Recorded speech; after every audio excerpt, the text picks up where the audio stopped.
वंदे मातरम साथियों।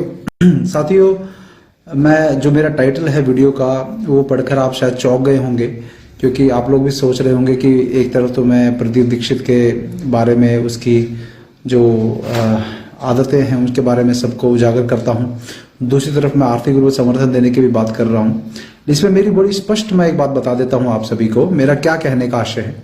मेरा कहने का ये आशय है कि जैसे सरकार के शहीद हो जाता है उसके परिवार को आर्थिक सहायता देती है, उनको कोई बेनिफिट्स देती है, ठीक उसी प्रकार से राजीव भाई भी एक क्रांतिकारी थे जिन्होंने देश के लिए बहुत कुछ किया। मेरे जैसे व्यक्ति जीवित है उनकी वजह से है, तो उसके कारण हमने अपनी तन मन धन बुद्धि सबसे जो है वहां सेवा भी की है।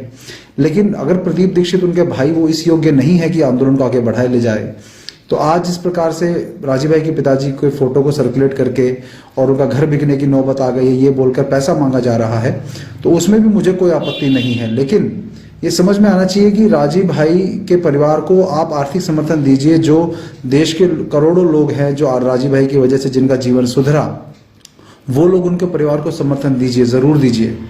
लेकिन प्रदीप दीक्षित को एक सुझाव है जो आप सब और उनके शायद उनके जो साथ काम करने वाले हैं वो भी कई बार दे चुके हैं, कि भाई जब आप में क्षमता नहीं है लीड करने की, जब आप में क्षमता नहीं है स्पष्ट रूप से पैसों को संभालने की, स्पष्टता नहीं है, ट्रांसपेरेंसी नहीं है, जेब के कच्चे हो, नहीं झेल पाता आजाद बचाओ आंदोलन के टाइम से भी, तो आप ये सब काम धंधा प्रोडक्ट बनाना बंद कर दो। देश के लोग आपका दान दे देकर ही आपके घर का खर्चा चला देंगे, और जितना आप कमा नहीं पाए उससे कहीं ज्यादा आपके पैसा देश के लोग ही दे देंगे। मैं खुद भी उसमें देने में शामिल रहूंगा, लेकिन ये कम से कम ये लोगों के लिए जो आप ये करते हो, आप क्योंकि 2011 में लगभग 5-6 हजार लोग से भी ज्यादा जुड़े थे वहां पर, उसके बाद से क्वांटिटी ऑफ पीपल और क्वालिटी ऑफ पीपल दोनों ही वहां घटते गए। जो पुराने थे आज एक भी उनके साथ नहीं है। क्यों? क्योंकि लीडरशिप नहीं है। ये लीडरशिप अंदर से आती है।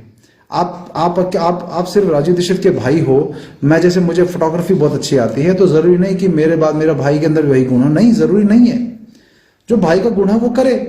तो अगर मैं कहता हूं ये दान मांग रहे हैं तो दीजिए आप, लेकिन उनको बोले बाकी सब अपने जो व्यवस्था बंद कर दीजिए, ये प्रोडक्ट बनाना और ये सब करना मैं खुद आह्वान करूंगा। लेकिन ये जिस प्रकार से घर बिकने की नौबत आ गई है, वो आ गई, वो आ गई है, वो आपने लोगों के पैसे देने थे, इस कारण से आपको वो सब करना पड़ रहा है। आपका घर आपके व्यापारिक नुकसान की वजह से नहीं बिकने वाला, तो इसे ध्यान रखिए। मैं जो कहना चाह रहा हूं उसको समझिए। जो तो आप सभी लोग भी उनको ये बोलिए कि आप सब बंद कर दो, आपके घर का खर्च तो देश के लोग ही चला देंगे। अगर मैं कहता हूं कि 100-100 रुपए भी लोग देने लगे हर महीने उनके अकाउंट में, मैं भी दूंगा, तो उनका घर वैसे ही चल जाएगा। ये सब प्रकल्प शुरू ना करें। फिर प्रकल्प शुरू करते हैं, फिर उसमें लोगों से पैसे लेते हैं, वापस नहीं देते हैं। जैसे 2012 में इंटरेस्ट फ्री लोन इन्होंने लिया था, 1-1 लाख रुपए कई लोगों से लिया, फिर आज तक वो वापस भी नहीं दिया गया। तो ये सब जो करना बंद करो आप, क्योंकि आपका जो है स्पष्ट ध्येय नहीं है। और अभी मैं आर एन वर्मा जी का एक वीडियो भी अपलोड करूंगा जिसमें आर एन वर्मा जी कह रहे हैं कि इनका लक्ष्य देश के लोगों का स्वास्थ्य सुधारना या देश को आंदोलन करना या किसी राजीव भाई के विचार को आगे बढ़ाना नहीं है। वो अपने लक्ष्य की वो क्षमता ही नहीं है इनके अंदर। तो उनके माता पिताजी के प्रति मेरे मन में आस्था है, मैं उनके साथ रहा हूं। मैं कोई इनके परिवार को कोई दुश्मन नहीं हूं जैसा लोग सोचते हैं। मैं केवल अपने देश का सोच रहा हूं, जिसमें यदि कोई परिवार बाधक बनेगा, कोई व्यक्ति बाधक बनेगा और मैं खुद भी बाधक बनूंगा, तो मैं चाहूंगा कि उस व्यक्ति को वो काम बंद कर देना चाहिए।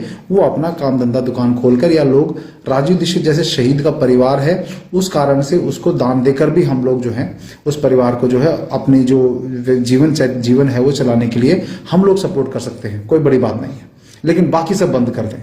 ये बाकी ये जो सब आंदोलन आपकी बस की नहीं है और नहीं हो पाएगा आपसे। कृपया करके किसी लायक व्यक्ति को आप आगे लेकर आइए। जो भी लायक व्यक्ति आता है आपकी संस्था में, बहुत सारे लोग थे, मैं कहूँ निरंजन वर्मा भी आपसे कहीं अच्छी लीडरशिप उनकी थी, बहुत सारे और भी लोग जुड़े थे। आर एन वर्मा जी का नॉलेज बहुत अच्छा था, और संदीप पटेल हो गया, रोहित पटेल तक हो गए। अब रोहित पटेल जी का तो देहांत हो गया, लेकिन रोहित पटेल भी आप आपने अपना उनको अलग ही बहुत आपसे मतलब नहीं रखते थे, उन्होंने मुझे कहा कई बार। लेकिन ये सब लोग अलग होते गए। क्यों? क्योंकि आपको आपसे ज्यादा समझदार व्यक्ति आपके साथ नहीं चाहिए, क्योंकि आपको इनसिक्योरिटी हो जाती है तो कहीं ये मेरा थाली का ना खा जाए। तो इस प्रकार से लीडरशिप नहीं की जाती, इस प्रकार से आंदोलन नहीं चलाए जाते। आप अपने भाई के, आपकी योग्यता, आप राजीव दीक्षित के सगे भाई होने के अलावा कोई योग्यता नहीं है आपकी। आपको खादी की अच्छी नॉलेज है, खादी बेच लीजिए, उसी में आपको अच्छा चल जाएगा। लेकिन ये जो आप आंदोलन और राजीव भाई के नाम पर जो बड़े बड़े प्रकल्प शुरू करते हो, ये इससे लोग भ्रमित हो रहे हैं। प्रदीप भाई, मैं आपके साथ दिन रात रहा हूँ, मुझे अच्छे से पता है क्या नहीं हो आप, ठीक है ना। इसीलिए मैं आपको बहुत रिक्वेस्ट से बोल रहा हूँ। और मेरे पे जो पैसों का आरोप लगाते उसका प्रमाण मैं दे चुका हूँ आपको।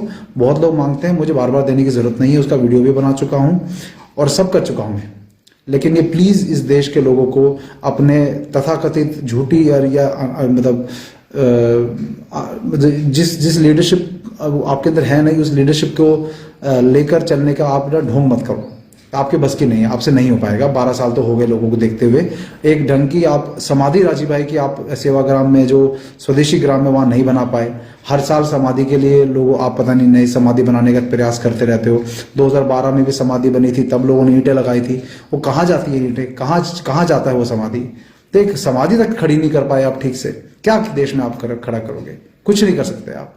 तो प्लीज अपना घर में दान मांग लीजिए। जो आपने फोटो सर्कुलेट करी है उसमें बाबूजी की फोटो लगाने की भी जरूरत नहीं है। वैसे ही कह दीजिए कि भाई मैं राजीव भाई का परिवार है, हम लोगों की व्यवस्था जो है, अब राजीव भाई सही शहीद है, उन्होंने पूरा जीवन लगा दिया, तो उस जीवन को समर्पित करने के कारण अब पूरा देश आपके परिवार को आर्थिक समर्थन देता रहेगा। बस ये हम लोग कह सकते हैं। तो यही मेरा सुझाव है। ये आपके जो साथ वाले बहुत सारे लोग हैं जो आपकी ट्रस्टी भी हैं, वो सब लोग भी आपको सुझाव दे रहे हैं। मान जाओ उनकी बात, लेकिन आप नहीं मानने वाले हो, मुझे पता है। आपको ये खेल खेलने में मजा आता है। तो मैं भले ही मुझे अकेला खड़ा होकर मैं देश भर में बोलूं, लेकिन गलत बात को मैं बोल के रहूंगा। 2 अप्रैल को जो लोग आपके साथ जिनका अनुभव अच्छा अनुभव होगा वो भी साझा करेंगे, खराब अनुभव हो वो भी साझा करेंगे। तो 2 अप्रैल को दोपहर को 2 बजे ये एक जूम कॉल का लिंक मैं सबको भेज दूंगा। इस वीडियो के लिंक में भी नीचे डाल दे दूंगा मैं। उस लिंक पे क्लिक करके 12 बजे जुड़िए। जो चाहते हैं कि अनुभव साझा करना, कि यदि अच्छा अनुभव भी है इनके साथ तो जरूर साझा करो। मेरे भी कुछ अच्छे अनुभव हैं, ऐसा नहीं है, दिन रात इनका साथ बिताया, लेकिन देश के लिए उन अनुभवों का वो मेरे व्यक्तिगत अनुभव है, लेकिन वो देश के किसी काम नहीं आए। वो जो स्वभाव जो व्यक्तिगत था वो देश के किसी काम नहीं आया। तो इतना ही मैं कहना चाहूंगा। बाकी आप सब लोग समझदार हैं। धन्यवाद। वंदे मातरम।